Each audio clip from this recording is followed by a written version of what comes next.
हर हर महादेव। आज 3 मार्च 2026 ग्रहण शुरू होगा 3:20 से और ग्रहण के समापन का समय होगा 6:46 के आसपास। आप सभी को मेरा श्री शिवाय नमस्तुभ्यम। आइए जानते हैं ग्रहण के बारे में संपूर्ण जानकारी।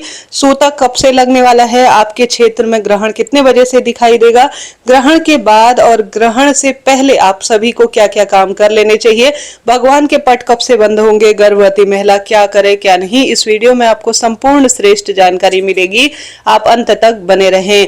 कुछ कार्य आपको ग्रहण के बाद और ग्रहण के दौरान घर में जरूर करने चाहिए ताकि नकारात्मक ऊर्जा का नाश हो, सकारात्मकता परिवार में बनी रहे और सौभाग्य बढ़ता चला जाए। हार रहे हैं, दुख पा रहे हैं, कष्ट कर्ज में जीवन है तो आपने चंद्रमा की स्थिति को कुंडली में मजबूत करिए।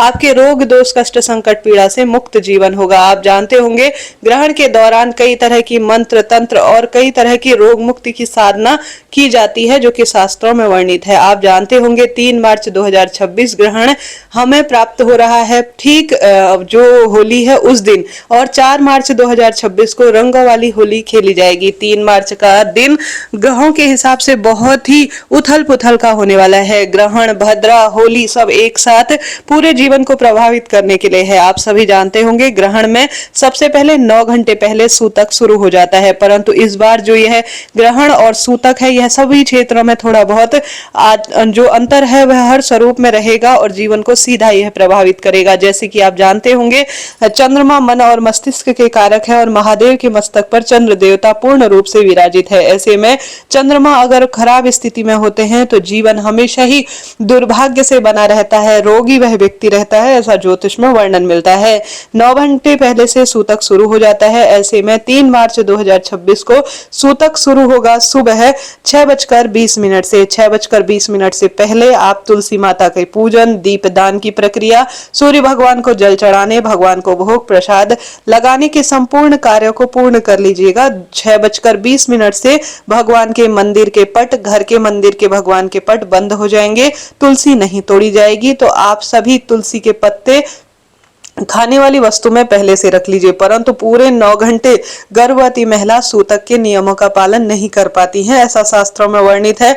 गर्भवती महिला, बच्चे, बड़े और जो बूढ़े होते हैं, जो दवाई खाते हैं, जो शरीर से किसी न किसी तरह से प्रभावित है, उन्हें चिंता टेंशन करने की बिल्कुल भी आवश्यकता नहीं है। आप जानते होंगे आप सभी को सूतक इतना 9 घंटे मान्य नहीं हो पाता है तो कोई दिक्कत की बात नहीं है। सभी बच्चों के लिए इनके लिए इन सब चीजों की कठोरता नहीं है। आप सिर्फ शाम के समय जब पूर्ण रूप से चंद्र ग्रहण आरंभ हो जाए, चंद्र ग्रहण आरंभ होगा 3:20 से शाम को 6:46 के आसपास, इसी दौरान आप ग्रहण के नियमों का पालन करते हैं तो भी पर्याप्त ही रहता है। ज्यादा चिंता टेंशन की बात नहीं है। सिर्फ यह 2-3 घंटे का समय हो रहा है 3:20 से 6:46 के आसपास। इस समय आप विशेष तौर पर ग्रहण के नियमों का जरूर से पालन करें। परंतु जो सूतक शुरू होगा वह सुबह 6:20 से शुरू हो जाएगा। उससे जो है आपको जैसे कि पूरे जो विशेष जानने मानने समझने वाले स्वस्थ व्यक्ति होते हैं, इतने समय खाना पानी बिल्कुल भी बंद कर देते हैं। व्रत, निर्जल और निराहार रूप में वह करते हैं, अर्थात कुछ भी खाते पीते नहीं है। ग्रहण के दौरान मंत्र साधना या कोई दिव्य पुस्तक पढ़ना या कोई कार्य करना अनंत गुना लाभ देने वाला होता है। अब ग्रहण का पूर्ण प्रभाव पूरे भारत में लागू होगा। आपका कोई भी क्षेत्र हो, पूरे भारतवर्ष में पूर्ण सूतक पूरे भारत में मान्य है, जो कि मैंने आपको समय बताया 6:20 से शाम को 6:46 के आसपास। पूरे भारतवर्ष में यह चंद्र ग्रहण पूर्ण रूप से दिखाई देगा। भारत, एशिया, ऑस्ट्रेलिया, प्रशांत महासागर इन क्षेत्रों में पूर्ण रूप से दिखाई देने वाला है। ऐसी स्थिति में आप अपना जैसे कि खान पान इत्यादि को संभव हो तो छोड़ दीजिएगा, ठीक नहीं माना जाता। यह रोग दोष कष्ट संकट पीड़ा से मुक्त करने वाले कार्य में होता है। अगर ग्रहण के दौरान भगवान जी को स्पर्श किया जाए, भोजन किया जाए और साथ के साथ जलपान किया जाए, पूर्ण रूप से भोजन इत्यादि के कार्य, तुलसी दल इत्यादि तोड़ना, बेलपत्र तोड़ना, किसी पेड़ की पत्ती तोड़ना, संभोग करना ग्रहण के दौरान पूर्ण रूप से रोग दोष कष्ट संकट पीड़ा को बढ़ावा देने वाला और नवग्रहों की दशा को खराब करने वाला होता है। आप इस चीज को नोट करते हुए चलिएगा। परंतु यह बात बच्चे, बड़े, बूढ़े लोगों पर बात लागू नहीं होती। जो दवाई का सेवन करते हैं वह पूर्ण रूप से पूरे समय सिर्फ वह 3:20 से 6:46 के आसपास तक ही ग्रहण के नियमों का पालन करेंगे। परंतु जो व्यक्ति स्वस्थ है, हर कार्य में उचित है, आज के दिन सारी चीजें त्याग कर सिर्फ भगवत चिंतन करते हैं तो उत्तम और श्रेष्ठता का अनुभव होता है। पूरे भारत में सूतक का यही नियम है।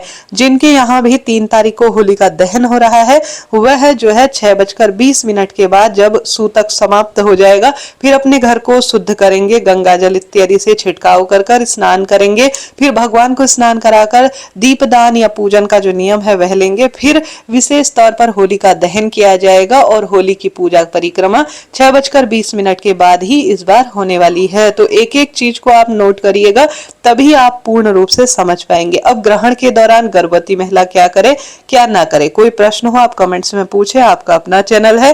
पूजा पाठ 6:20 से नहीं होगी सुबह, इस बात को नोट करें। और यह पूजा पाठ भगवान को स्पर्श करना यह 6:46 तक पूर्ण रूप से बंद ही रहेगा। अब गर्भवती महिला क्या कर सकती है? देखिए, सबसे पहले तो गर्भवती महिला पूरे ग्रहण के दौरान सुबह उठे और संभव हो जितनी देर आप भोजन इत्यादि त्याग कर सकते उत्तम है, नहीं तो गर्भवती महिला भोजन न त्यागे, बिल्कुल वह 3:20 से 6:46 तक ही भोजन का त्याग करेगी। अपने पेट पर चंदन से 3 लाइन त्रिपुंड रूप में अर्थात 3 लाइन खींच दीजिए महामृत्युंजय मंत्र का जाप करते हुए। कई कई क्षेत्रों में गोबर से या लाल मिट्टी से, गेरू से पेट को जो है पोत दिया जाता है अर्थात लगा दिया जाता है। देखिए, बाहर निकलने में कोई दोष नहीं है, सूर्य ग्रहण नहीं है या चंद्र ग्रहण है तो निश्चित रूप से भारत में सूतक भी है और दोषित भी है, परंतु बाहर निकल सकते, कोई दिक्कत नहीं है। प्रश्न आता है दीदी हम सो सकते हैं?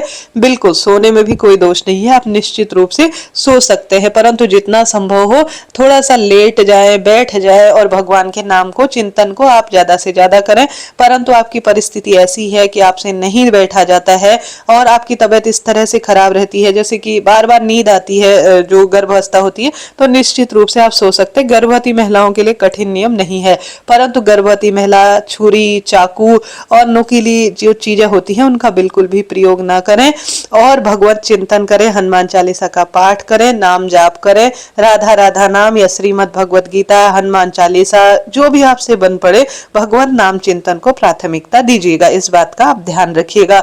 और साथ के साथ टीवी इत्यादि देख सकते हैं, मोबाइल का इत्यादि का प्रयोग कर सकते हैं, परंतु अनावश्यक के वीडियो ना देखें जिनमें डरा हुआ सा स्वरूप दिखाया जाता है, बच्चे के होंठ कटे दिखाई देते हैं, जैसा आप सोचते हैं ना वैसा हो जाता है। तो बिल्कुल चिंता, टेंशन नहीं, अच्छा सोचे अच्छा होगा, बस मन में यह ध्यान आपको करना है। अब आप सभी को जो भी आपके पास पका हुआ भोजन है, जैसे जल है, पका हुआ भोजन, कोई भी किसी भी स्वरूप में, ग्रहण शुरू होने से लेकर समापन होने तक उन चीजों में तुलसी का पत्ता और कुशा घास आपको रखकर छोड़ देनी है। कोई भी भोजन पदार्थ, दूध दही इत्यादि, उसको फेंका नहीं जाता, उसको अपने पास रखा जाता है, उसमें तुलसी पत्र रखा जाता है। बस इस बात का ध्यान रखें।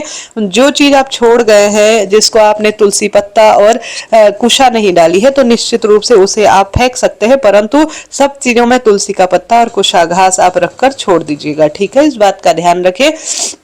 अब प्रश्न आता है कि दीदी हम क्या करें जिससे कि हमारे जो ग्रहण दोष है या ग्रहण का प्रभाव हुआ है वह कम हो। तो ऐसी स्थिति में सफेद रंग की चीजें चंद्रमा से संबंध रखती है और यह जो ग्रहण है ना, यह सिंह राशि के जातकों को लगने वाला है, अर्थात जब चंद्रमा को ग्रहण लगेगा तब विशेष तौर पर चंद्रमा सिंह राशि में विराजमान होंगे। ऐसी स्थिति में आप सभी जो भी सिंह राशि के जातक है वह विशेष तौर पर हर स्वरूप में अपना ध्यान रखें। उत्तरा फाल्गुनी नक्षत्र में यह ग्रहण लगने जा रहा है। हालांकि सभी राशि के जातकों को यह प्रभावित करेगा क्योंकि इससे पहले सूर्य ग्रहण लगा था।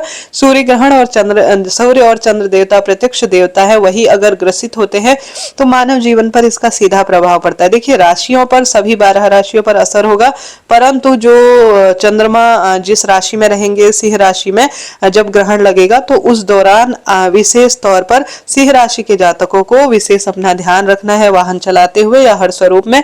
इसके साथ साथ सभी 12 राशि के जातकों को कोई ना कोई सफेद रंग की चीजें दान करनी है, जैसे कि मैं शुरू से आपको बताती हूँ, दूध, दही, चांदी, चावल और जो भी सफेद रंग की चीजें होती है किसी शिव मंदिर में रुई इत्यादि के साथ दान कर आए। तो 1-2 पैकेट रुई की बत्ती या जैसे भी आपसे हो शिव मंदिर में, क्योंकि शिव मंदिर में कहने का अर्थ है कि महादेव के मस्तक पर चंद्र देवता विराजमान है, तो जो यह रुई की बत्तियां होती है सबसे सुंदर, श्रेष्ठ और सबके लिए सुलभ है।